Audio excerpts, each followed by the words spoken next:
on the way, whatever questions you might have, certainly welcome to ask them. We have a very different group today. They will be joining us later. Okay, so so we're going to go in the same area and see some of the landscape designs, because Furman College is known as one of the 10 most beautiful campuses in America. And you'll see how beautifully they continue to improve the landscape design here.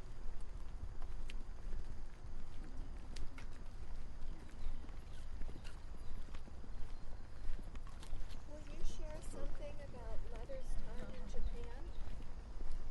Of the influence? Well, you know, she spoke to the women in Japan. She had a great love for Japan. I have something that I just gave an architect I met who's going to see to the landscaping at the Rama's new home on a beautiful lake. They have an island there, basically an island. They filled in just so you could drive in to it. There's water all around. It's so beautiful.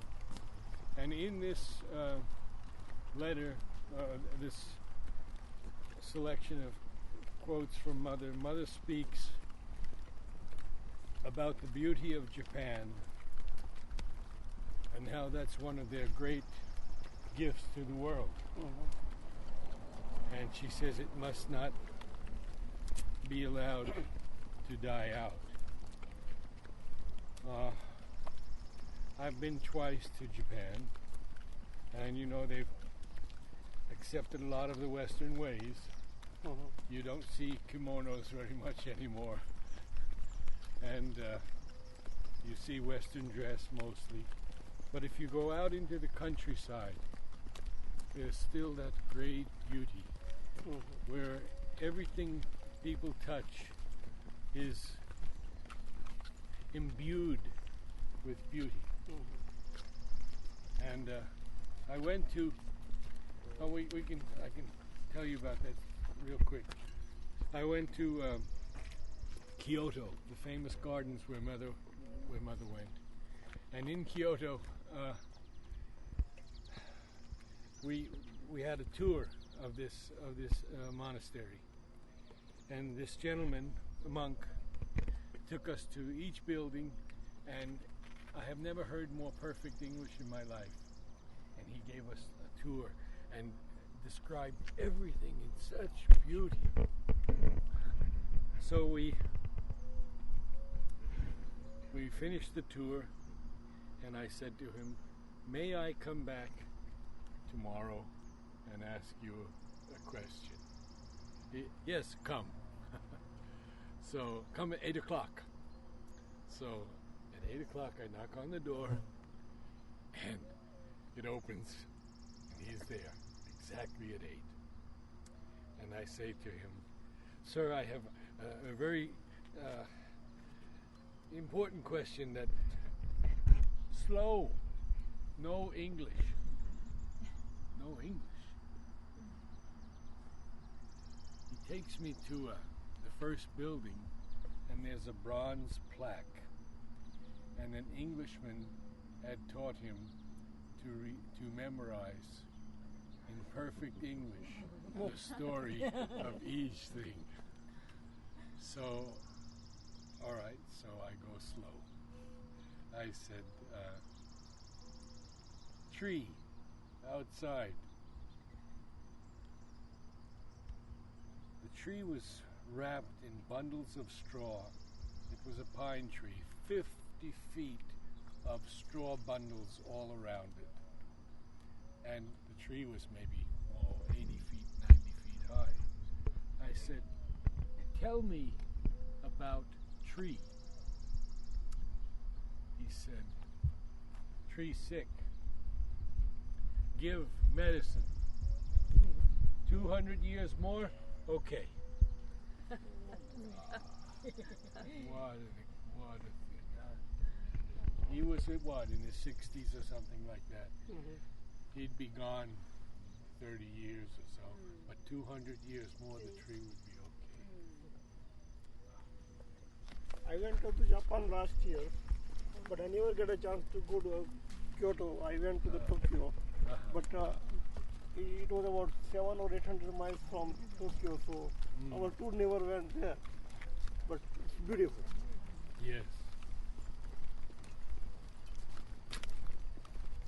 But it's that kind of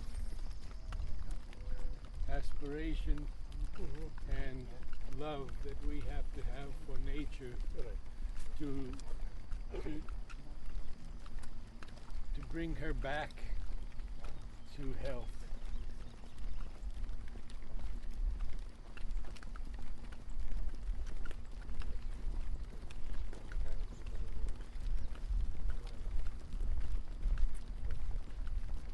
We see these beautiful trees. You know they absorb carbon dioxide and carbon monoxide, and they give off oxygen. So it's when I was in the Amazon last month, flying over it, you can feel that it's a huge lung, and it's just giving oxygen to the whole planet.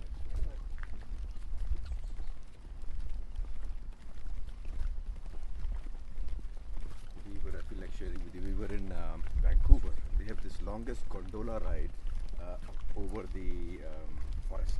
Mm-hmm. So see the trees, forest, trees. Yes. Trees, forest. Did you go to Bouchard Gardens? Yeah. The last year did? we had gone. Yeah. Not this year. Not this time. year. Last year we had gone to 2 years Alaska back. and that time. What an Yeah, experience Yes. that Beautiful. is. Huh? That is it.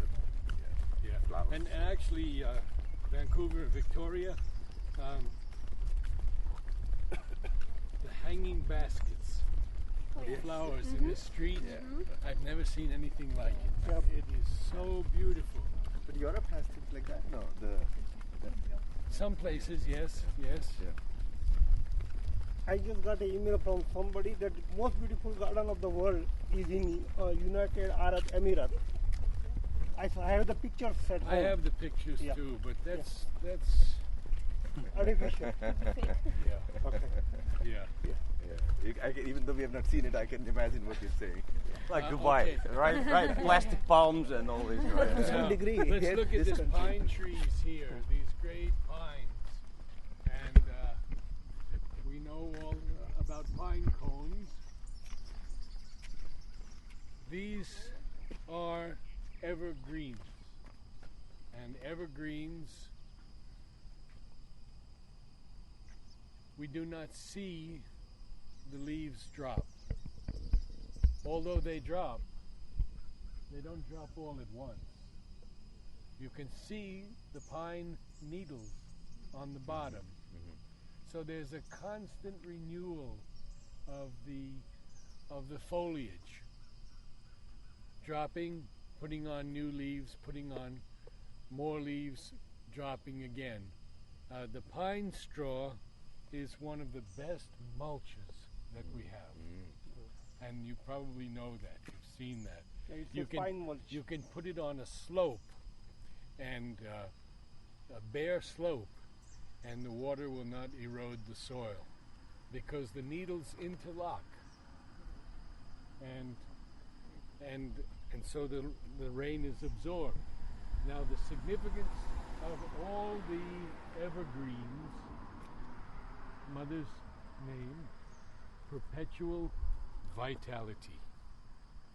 So when you see an evergreen, that is representative of perpetual vitality. It's actually not just representative, but it is vibrating with that significance. Vibrant and vibrating with that significance.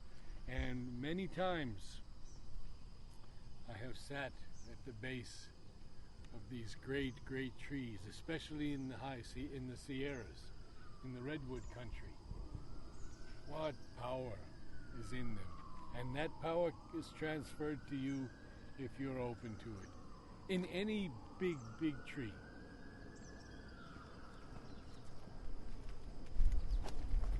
Anybody know how to measure a tree? With the bark of the tree, yes. But there's the measure the height of a tree, not the age. Age is at the end of the tree when you find the circles. That's the age. Yeah, Right. that's the age. So if we want to know the height of a tree, who has a pen or pencil? Trigonometry. Huh? I have a pen. It's very simple. Very simple. The angle, you take the angle. You stand back far enough and you put someone at the tree. Let's say that person is 5 feet or 6 feet. So you hold the pen or pencil like this until you have the person's foot at the base and their head at the top. So let's say that's 5 feet, and then you just keep moving up by 5 feet or 6 feet like that till you get to the top of the tree, and you've got the height of the tree. Now they have lasers. Who's yours? Yeah. They have lasers for golf course now that tell the exact distance to the hole. Pretty amazing.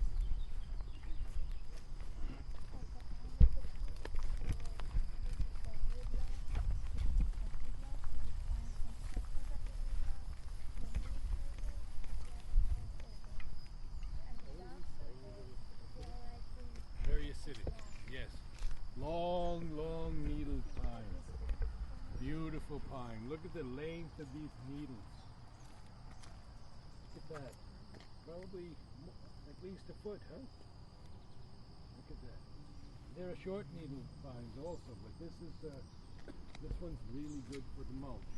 And what they do is they have machines in Mississippi and these lower states, and they actually once a year or so they collect the pine needles, and that's what they put in the bales and that you buy and use for your gardens.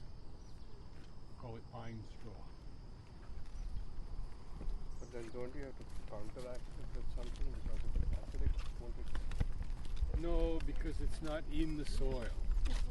So, and then again, we have many acid-loving plants. So, Kind of. but it doesn't really affect the soil very much.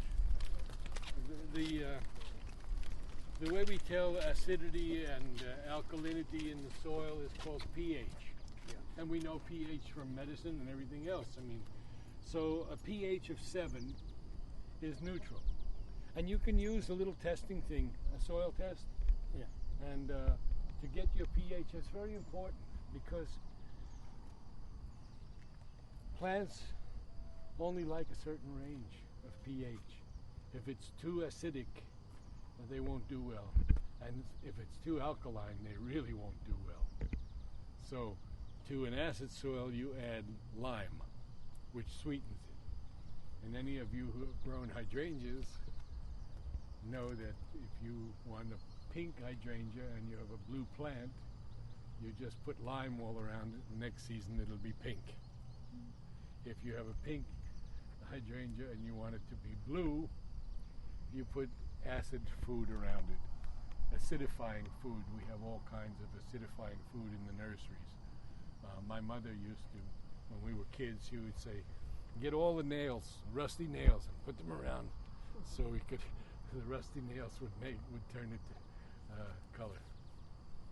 So one can work with nature that way just by knowing the pH. So a pH below 7 is acid, and above 7 is alkaline. And most plants love that pH in the middle, but there are many plants that like it a bit acid. Tomato. Yes, and all your evergreens like acid soil. Your Japanese iris love acid soil. And your bearded iris that we all know, that likes roughly around neutral. So many things can grow in a neutral soil. And you can get these little soil test kits where you take, there's a test tube, you put a little soil in it, and then you fill it with water, shake it up, and then put the little paper strip in there, and the color will come up, and then you'll look at the chart, and according to that color, it will tell you exactly the acidity or alkalinity of that soil. very helpful.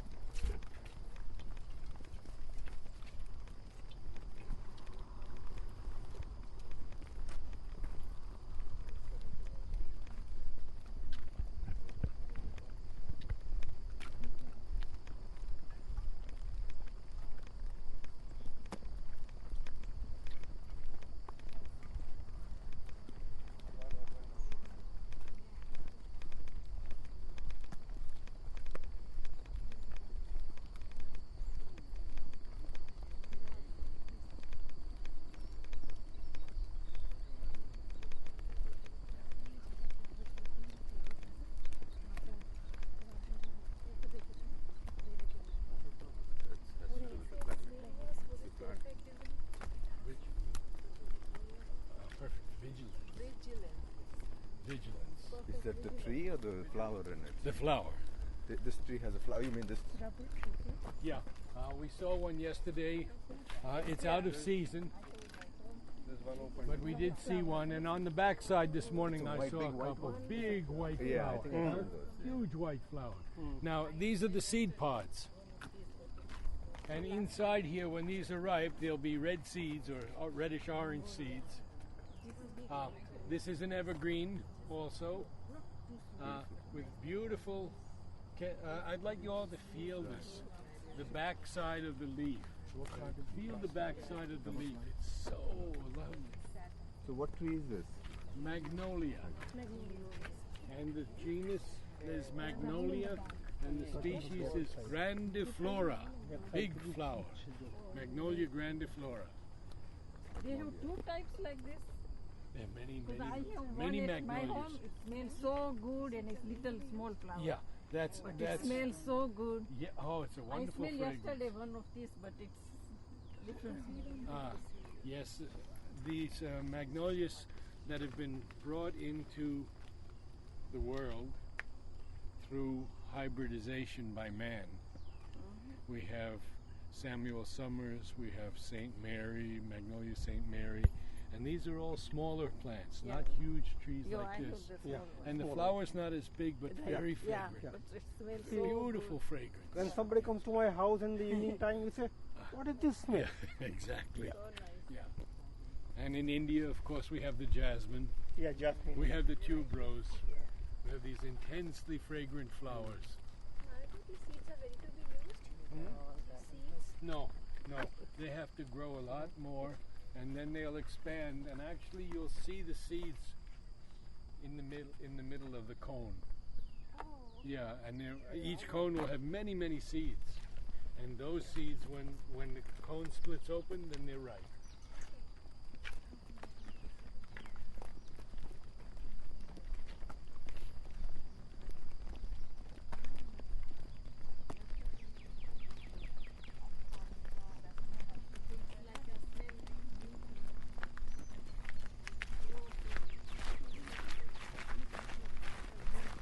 You've been doing this every day. I mean, last couple of the second time, third time.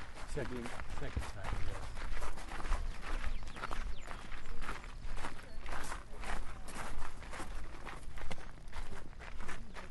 Did you ever see mother play tennis? Once.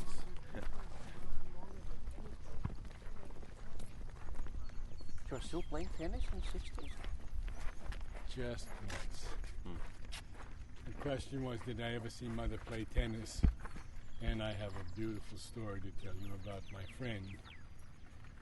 He was an aristocratic Russian, Dmitry von Morenschildt.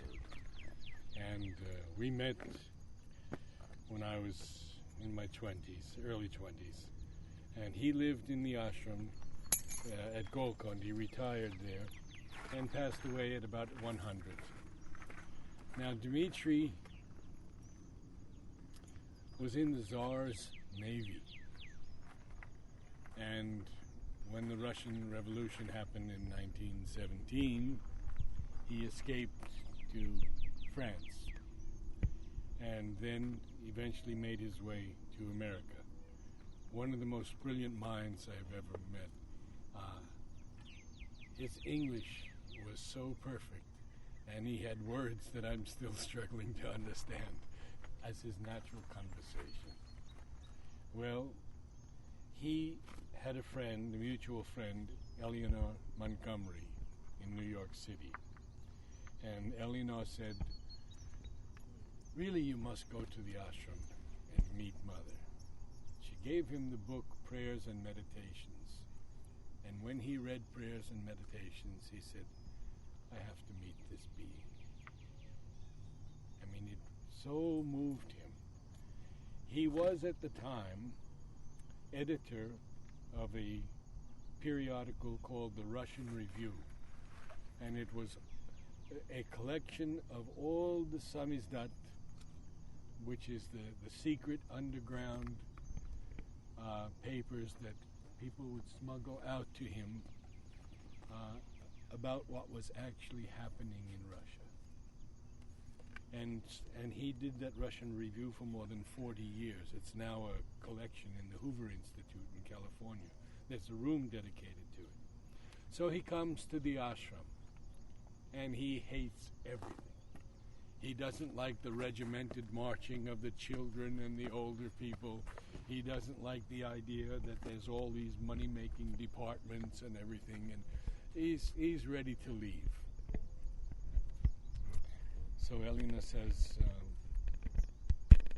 just go to the tennis ground and see Mother once, because you haven't seen her. All right, I'll go.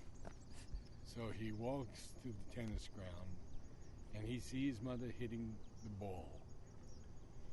And suddenly she turns and looks at him, and he levitates 3 feet in the air. And that was it for him. He didn't want to leave after that. Nothing else mattered. Are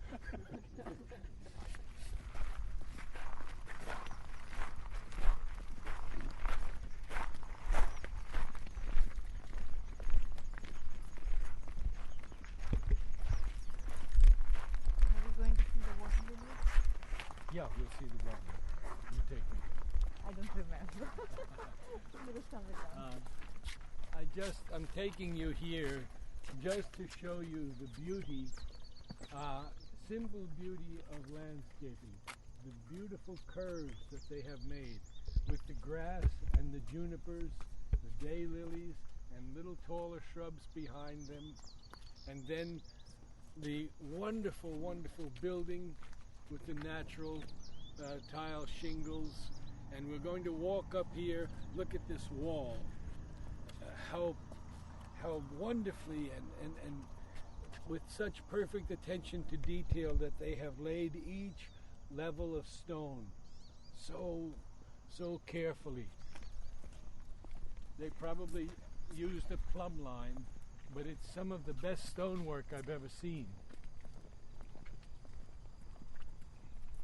We do have many kinds of stonework, but the most beautiful type of stonework is where you're looking at the wall and you don't see cement. Look at that. And they colored the cement, of course, they colored it so that it would blend, the top would blend with the stones.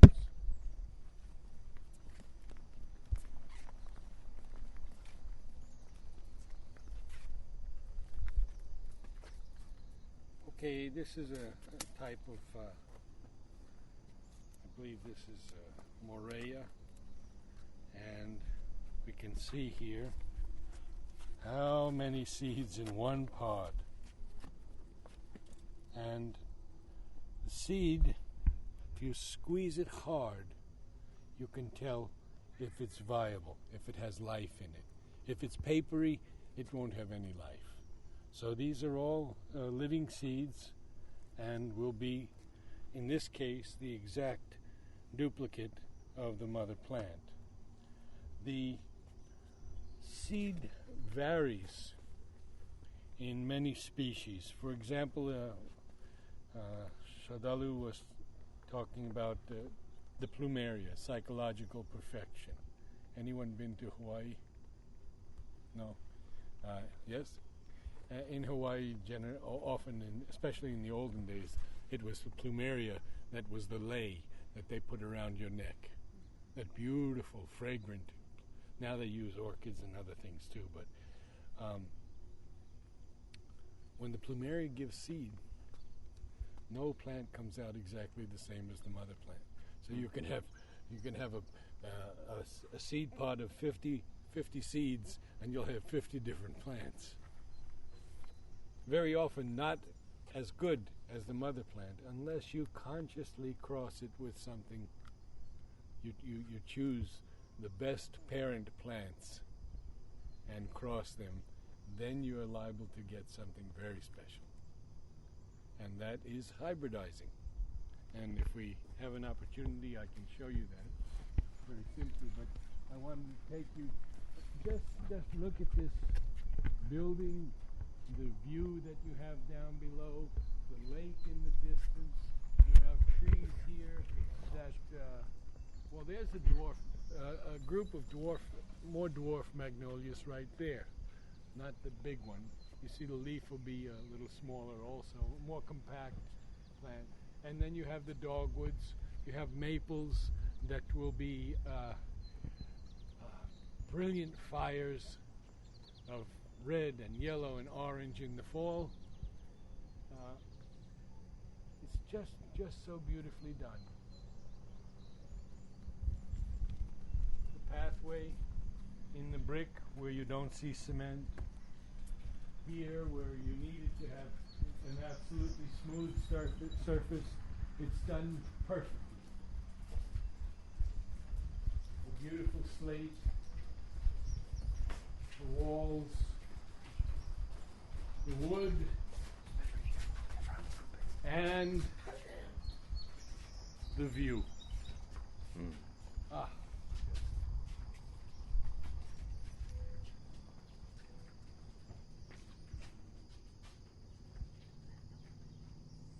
What kind of plants are like in the water? That's a water lily. Water lily. And the mother's name for all the water lilies is Wealth. Wealth. And the Garden of Wealth is one of the 12 gardens of the Matrimandia. And the Garden of Wealth will also have cactus, which represent riches. So water lilies, wealth, and cactus, riches. An interesting combination because the cactus wants it very dry, desert-like, and the water lily has to live in water. Okay. So it'll be a most beautiful garden one day, where you have cactus and then you have all that water element. So we'll go down and walk around.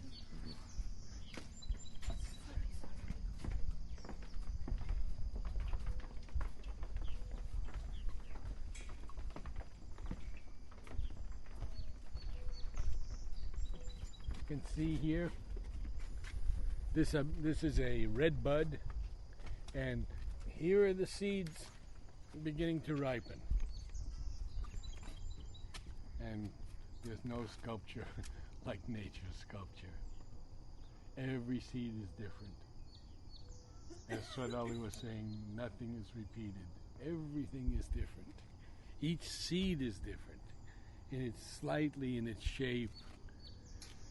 So we'll go down and look at a few flowers now. And look at the quaking grass on the left.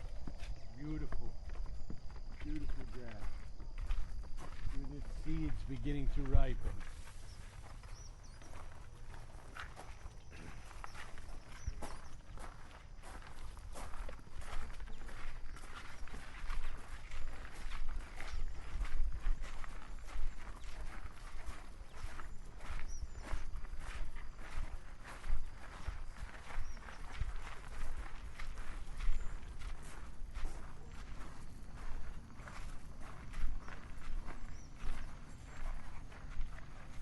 Lotus नहीं है We'll let everybody get here first. You see the fish, lots of fish, and the koi, the Japanese koi. It's a carp. The water has to be oxygenated, so there's a recirculating pump just to keep oxygen in the water. And We have seen in Orville, when we introduced some koi, the great egrets coming down and pulling them right out. Koi is the big one. The koi is the Yes. big one, yeah. The little one's a baby koi. So here on to our right and our left is a plant that most of us, I think, have seen. What is the name of it? Black-eyed Susan. Black-eyed Susan. Very good. Black-eyed Susan. Now, I'm going to read you about this. It is also called Gloriosa daisy, cone flower. See, it's like a cone shape. Now, Mother has named this one, rather long significance. First turning of the vital towards the light. And she says, the vital prepares itself to be transformed. Very powerful. First turning of the vital towards the light. And here we have another one.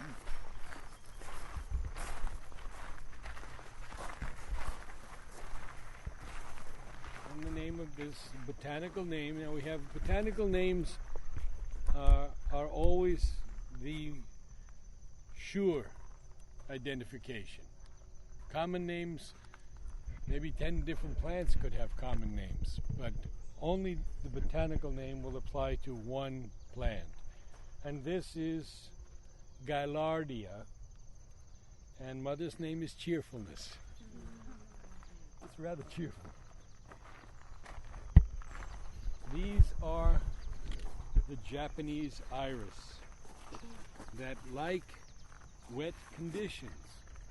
So you can see here that this is a bog area where if you have, and you have the dwarf cattails over there, you have pickerel weed, you have all kinds, but the Japanese iris, the flowers are huge. I have about 500 in my garden, Mother's garden in Georgia, and the size of the flower ranges from about 5 to 8 inches across. I mean, it's a sight you never forget.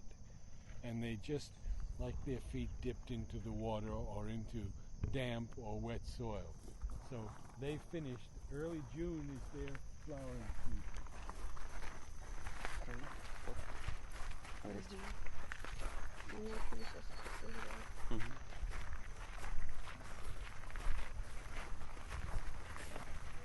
How many of you know this? Have seen the cattails in the water, in lakes, at the edge of lakes and all? When we were kids, we used to get the dry ones and light them up, smoke them, to keep the mosquitoes away.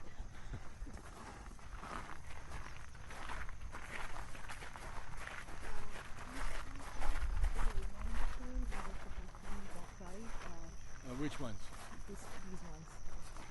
These ones. They're trimmed these today? are no, these are not trimmed here. These are trimmed Okay. to shape them, but these are natural.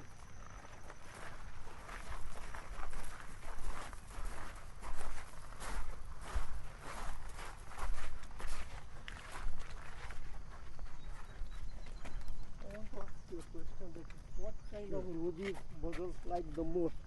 Oh my goodness, what a question that is. What kind I'm of going flower? to show you here. No, Roses. what kind of roses like the mother the most? Mother always gave men the red rose, which is human passions changed into love for the divine. And she usually gave the women white roses. Look here. Can you hold this here with on one side for me? Okay. Page 219. 220. 221. 222. 223. All those pages are roses that Mother named. So many different kinds of roses. The most prolific rose in that part of South India is the one called Surrender. A small rose very fragrant. Now we have the China rose, which many of you may have seen, tenderness for the divine. We have many of the roses have to do with surrender, but you can't make a general statement about any of them, except that some flowers, like the bright orange roses, are flaming love for the divine, and the yellow roses are mental love for the divine, and the white roses, most of them in general, integral love for the divine. And all roses that have not been named are love for the divine. So, what I mean, just how beautiful. Huh? You see a slow swan silvering a lake. There's a line in Savitri. A slow swan silvering a lake. And then in another passage, a moon-touched palm tree, single by a lake. Look at the images Sri Aurobindo gives us. You know, it's not all the intense yoga. He shows us nature in all her beauty at times. Once he says, alive and clad with trees and herbs and flowers, Earth's great brown body smiled towards the skies. And then he has another one where he begins the seasons in India, the monsoon, the intense heat of the summer. And then he says, then spring, an ardent lover, leaped through leaves and caught the earth bride in his eager clasp. His advent was a fire of irised hues. His coming was the arrival of joy. And he ends it with a long passage. He talks about the jasmine. He talks about the mango. I have to tell you about that. But he ends the last line with, all nature was at beauty's festival. Now, Mother named 3 fruits. Just the fruit. Anybody know any of them? Mango, divine love. Divine knowledge. Divine. Mango is divine knowledge. Pomegranate is divine. Pomegranate is Love. It is very interesting. The pomegranate has the fruit is divine love spreading over the world. You open that pomegranate, you can understand that. The flower she named also. The white pomegranate flower, unmanifest divine love. The double orange, divine love. The single orange, divine sacrifice. Mango is divine knowledge. The fruit of the pomegranate, divine love spreading over the world. And we have one more. Grapes. Any idea? Abundance. No, that was the pumpkins, that family. Unity? No, divine Ananda. Oh. Oh, Anand. Ananda. So we eat lots of grapes. Okay. We'll have to make our way back. I think we can go this way and see some more things. We do have a lot of grapes here in the retreat.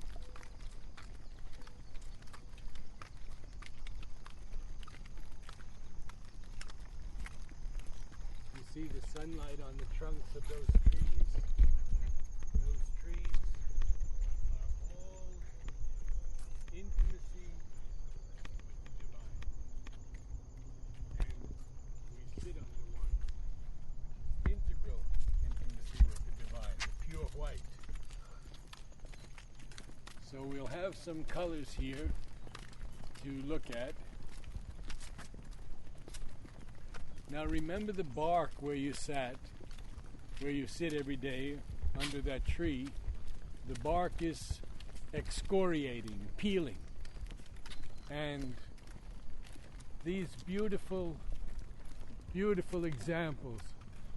This is intimacy with the divine in the psychic, the pink. And then the dark reds are in the physical. And then there's a lavender, a purple, which is in the vital. See again, according to the colors of the being.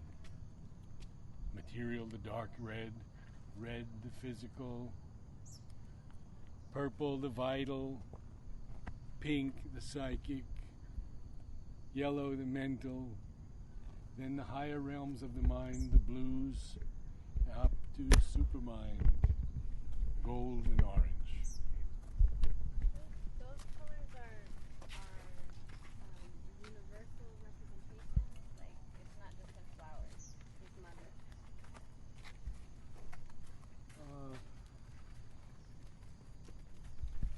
Would you apply those same? Would those colors represent the same thing in other places? No, I wouldn't say so. I wouldn't extend it that far. Okay. There's your swan.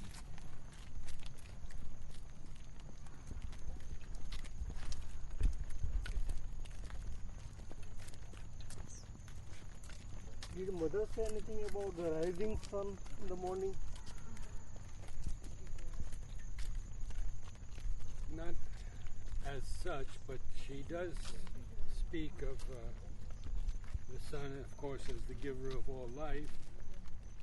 But when we are talking about flowers, she says their whole life is a worship of light.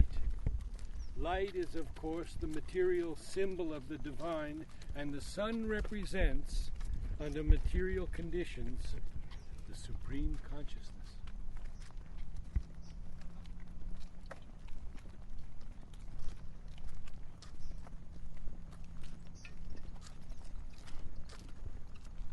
Now we have across the lake, we pass by when we go to the cafeteria, the cherry trees. There are two right there. And these are weeping cherries, and this one is not so healthy, having a hard time. It's another weeping cherry here. And the cherry is the family of Prunus, Prunus. And the Prunus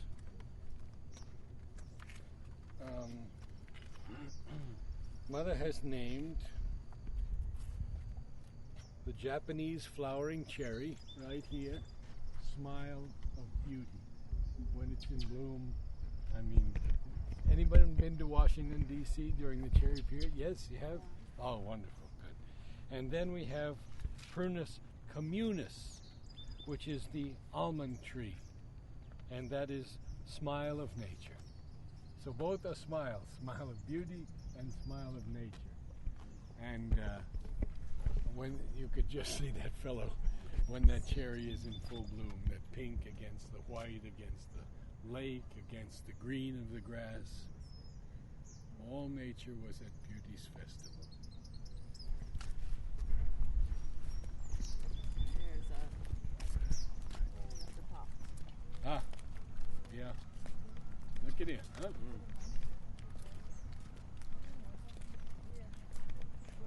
It's a bird.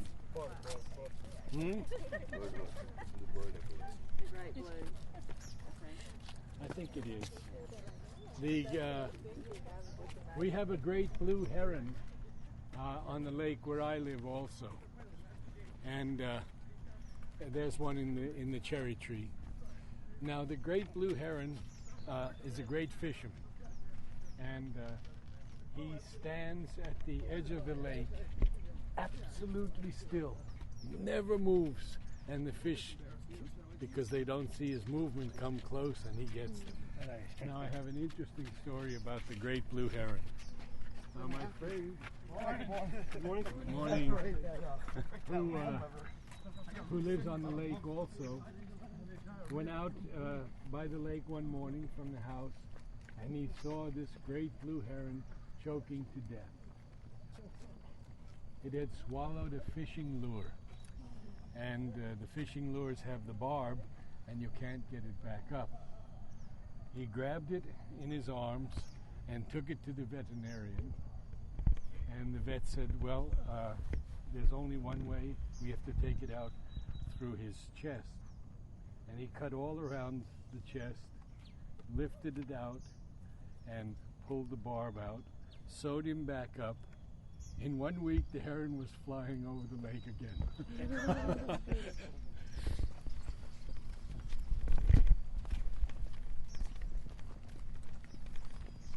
When we make this interconnection with nature, and all the plants and the birds, animals respond to us, we can see what has to be here.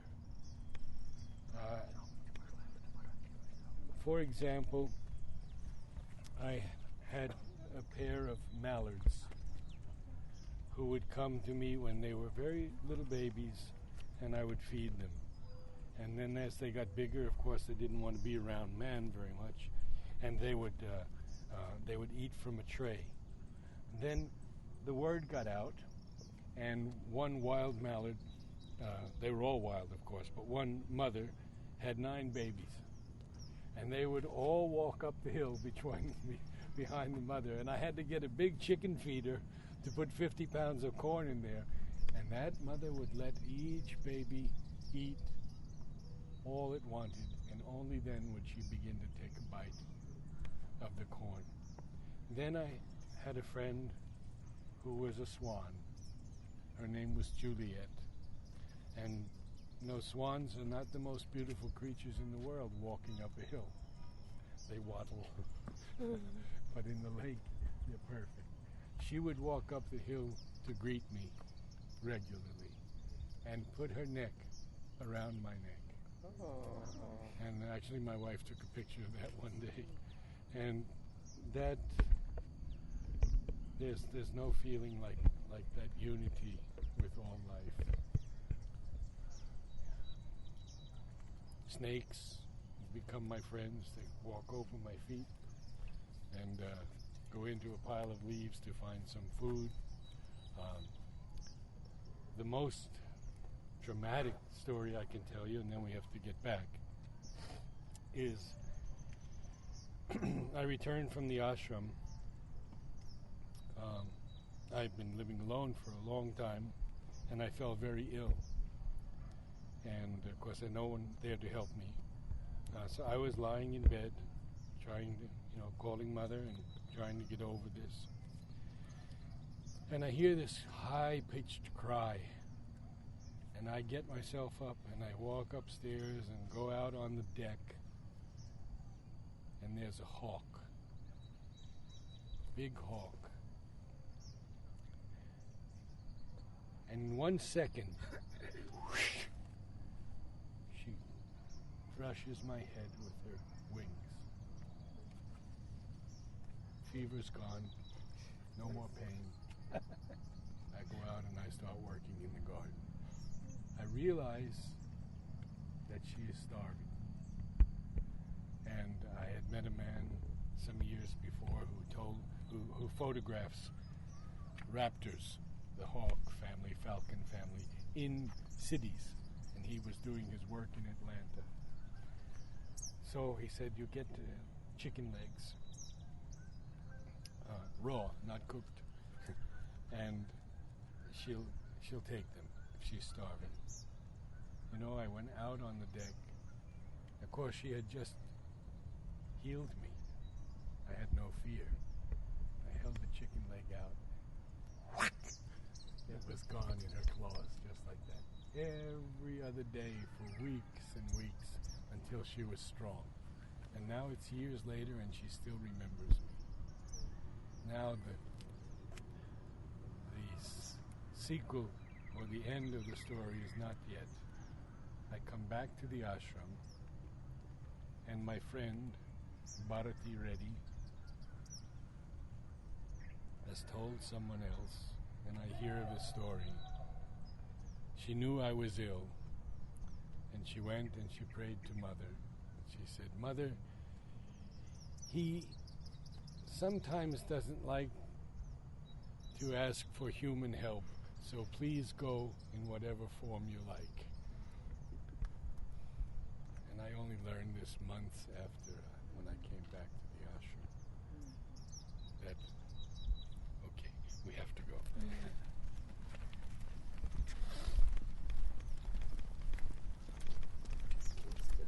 Hummingbird feeders, they're wonderful. I have a hummingbird who comes every year 1,500 miles from the Yucatan Peninsula. And he comes right to the wire that held the feeder all those previous years.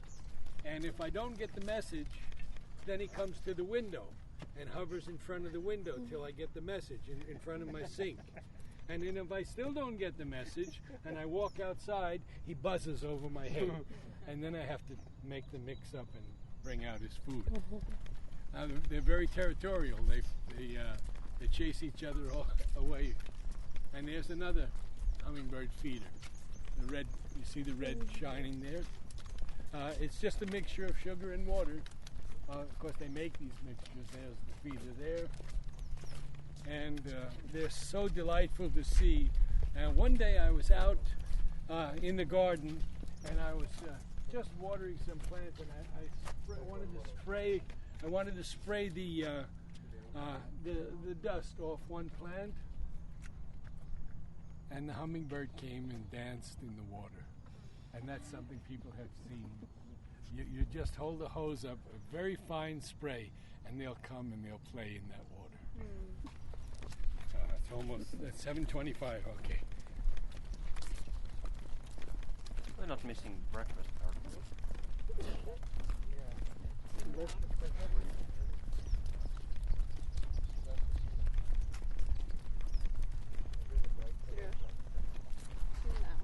Mm-hmm.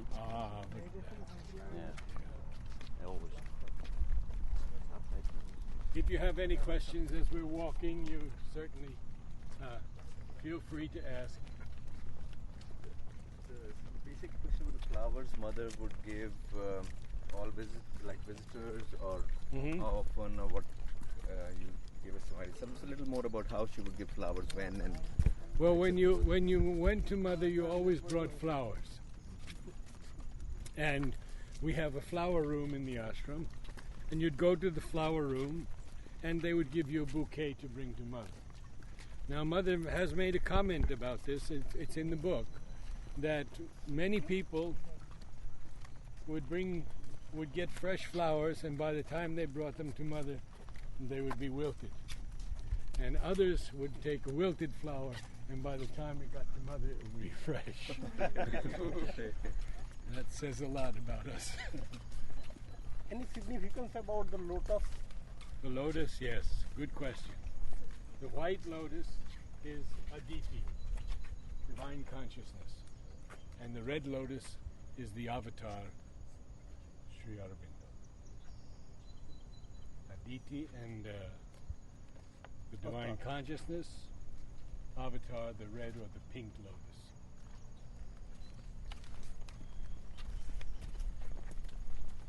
So you said, did you say about white lotus? Yes. I missed that. White lotus is the mother's flower. Okay. And her symbol is like the 1,000-petal lotus. Yes. And it's called Aditi, the divine consciousness, is the white lotus. And the pink or red, they call it, is the avatar. Anything about tulips? I just saw some tulips. I had pictured some tulips in Boston in last. Wonderful. Tulips are blossoming. Blossoming tulips. Ah, yes. Yes, beautiful. Where was that? This is Boston in Boston. spring. Ah, Boston in yes. spring. Lovely. Yes. Daffodils, power of beauty. Hyacinths, pride of beauty. This is the Japanese garden area. And see the use of stone, the dwarf trees, the rather unique tree set by a rock. That's actually a pine tree, a variegated pine tree. There's the purple cinna, the one over there nearby the rocks. That's pickerel weed. Yeah, that likes water too. Grows in the water. The purple one. Right here. Yeah. Yeah. With the spikes. Mhm. Yeah, that's pickerel weed. It's an aquatic loving plant. It has to have water. Its roots should be in water. Yeah. Okay. Yesterday there was a variegated plant leaf that was like red and white, red and green. Yes. And it had a tall shooting flower. You mentioned that it was for physical vitality.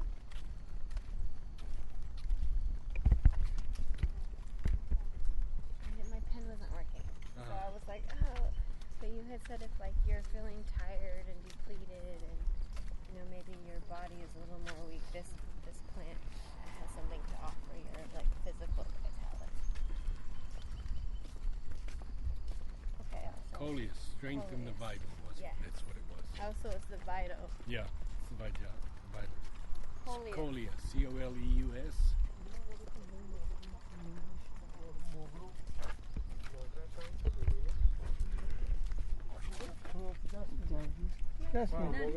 Jasmine juda ho ye small In Bombay, we have a lot of things. yeah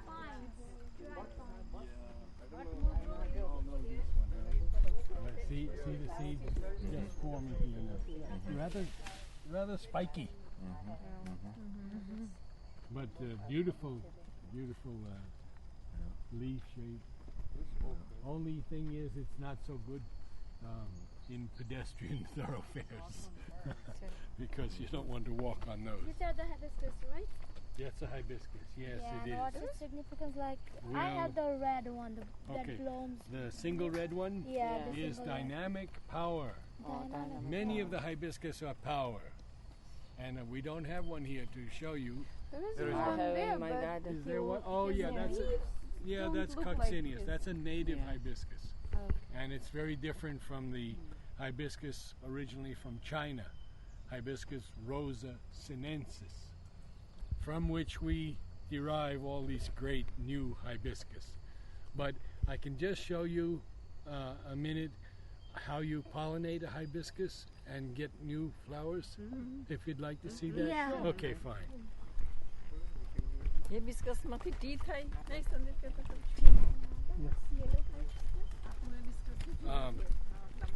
Mentalized power.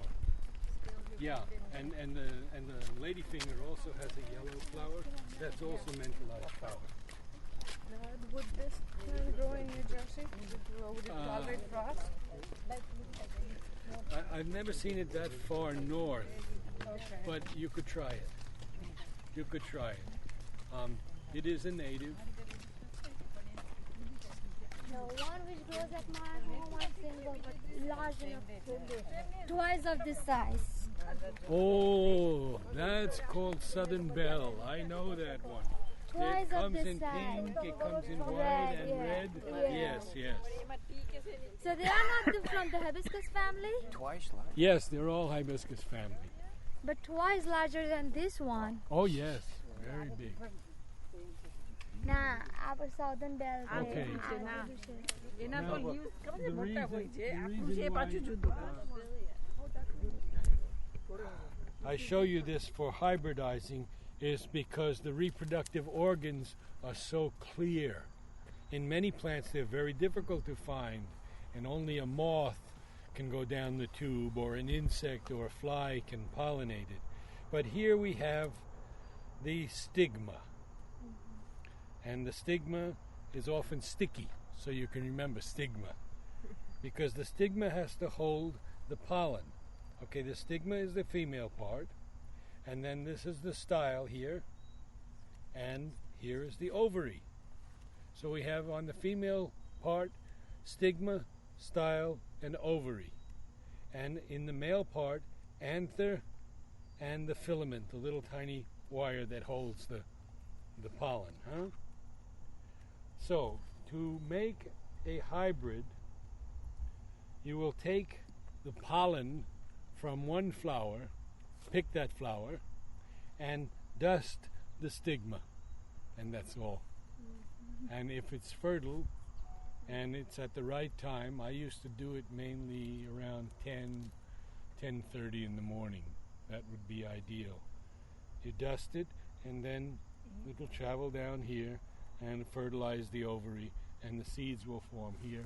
And here are the seeds forming right inside. You can even see the formation of the seed, and I think here you can see the further development of the seed, and here you can see where the sepals, where it's just beginning.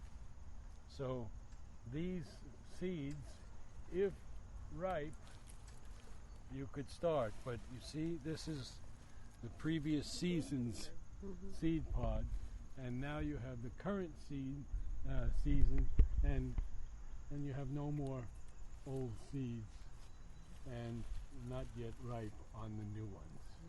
They have kind of yellow kind of powder around their leaves. The yellow powder is the pollen, and this doesn't, you can see just a little piece here, and if you look on this, there's a couple pieces of pollen on this. See it? A few pieces of pollen, the yellow. Okay, that's what you dust on top of here. And then that will produce the tree. That will produce the seed. Right. Okay. This is a little late in the season for this fellow, because you can see the development already of so many seeds. Now, what they need to do is simply take these old branches out and let the new branches come, which are very strong.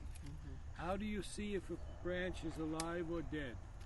If you're pruning a plant, you want to be sure. I do like this. That's what you do, exactly like that. You just scratch a little If bit it's green, here, it's live. and you can see this is completely dead here, completely dead,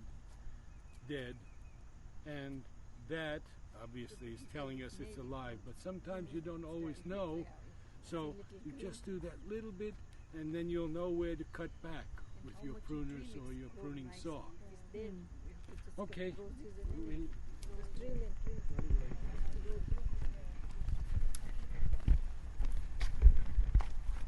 An hour goes by so quickly. How do we go? We go through here? Okay.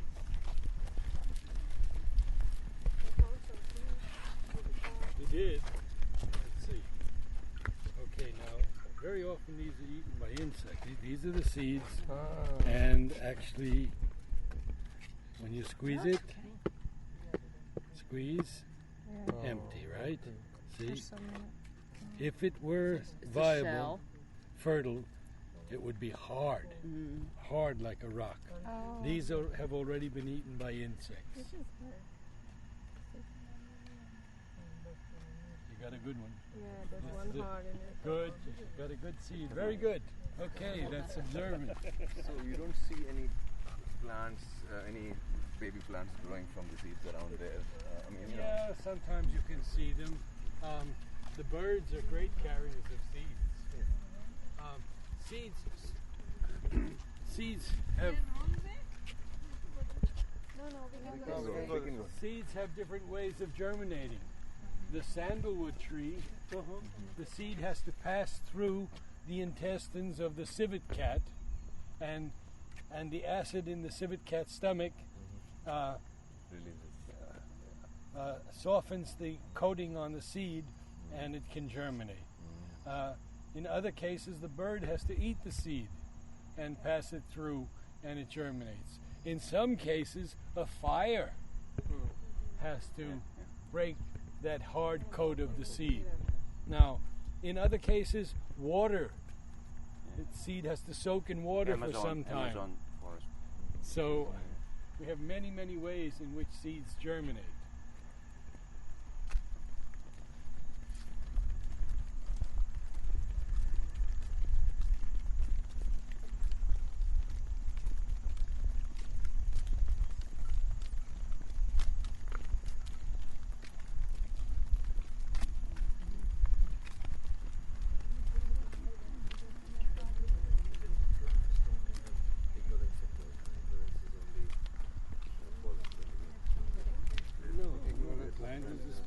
biggest aspiration for light. Yes. It's only with the advent of the mind, that all these man's ignorant mind, that all these things come in.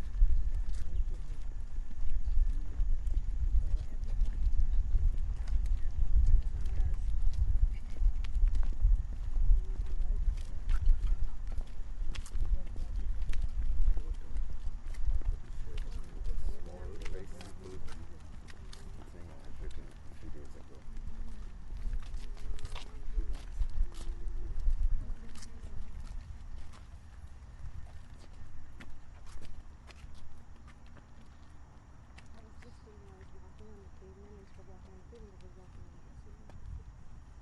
Beautiful. Very beautiful. Okay, we're on our way, sorry. We'll follow you.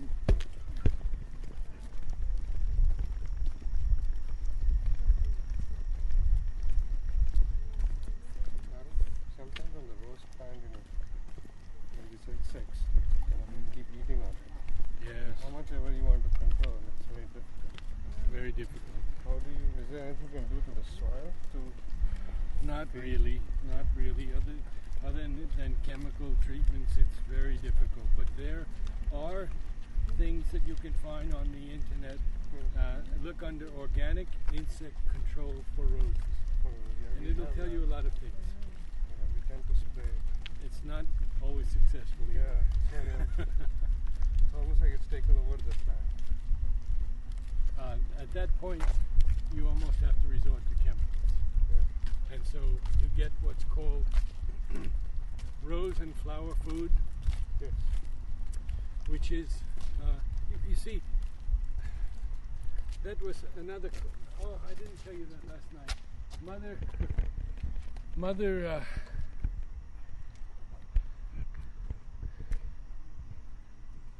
said that we should only grow organically. We should not grow plants with chemicals. And so no chemicals for the foods that we eat, only organic growth. Now, I asked Mother, what about the flowers?